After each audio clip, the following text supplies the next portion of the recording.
Masih kembali pemirsa dalam IDX Market Opening. Di tengah surplus listrik dan cadangan listrik nasional yang mencapai 30,1%, ternyata Indonesia masih mengimpor listrik dari Malaysia. Impor listrik sebesar 100 sampai 120 megawatt ini didatangkan dari Sarawak, Malaysia untuk wilayah Kalimantan Barat. Meski Indonesia saat ini tengah mengalami surplus listrik dan kapasitas cadangan listrik nasional yang mencapai 30,1%, namun ternyata Indonesia masih mengimpor listrik dari negara tetangga Malaysia. Impor listrik sebesar 100 sampai 120 megawatt ini khusus didatangkan dari Sarawak, Malaysia untuk wilayah Kalimantan Barat. Hal tersebut diungkapkan Direktur Jenderal Ketenagalistrikan Rida Mulyana dalam konferensi pers kinerja Direktorat Jenderal Ketenagalistrikan. Rida mengakui masih ada impor listrik sebanyak 0,54% dari jumlah produksi listrik nasional.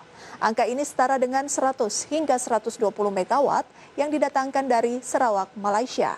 Kebutuhan listrik ini diperuntukkan untuk memenuhi kebutuhan masyarakat di wilayah Kalimantan Barat yang berbatasan langsung dengan Malaysia.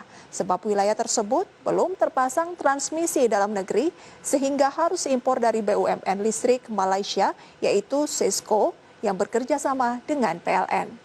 Rida menambahkan jika pembangunan pembangkit listrik dilakukan di Kalimantan Barat, maka kemungkinan impor tidak akan dilakukan. Bahkan justru Indonesia akan melakukan ekspor listrik ke Malaysia.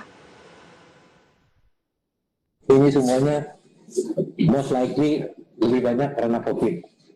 Misalkan untuk pembangunan pembangkit, misalkan karena aktivitas di lapangan juga dibatasi, apalagi di dalamnya ada keterlibatan tenaga kerja asing, maka kemudian terpaksa target COD-nya dimundurkan. Dan kemudian itu membuat target tahun 2020 tidak sebagaimana yang kita harapkan atau bagaimana kita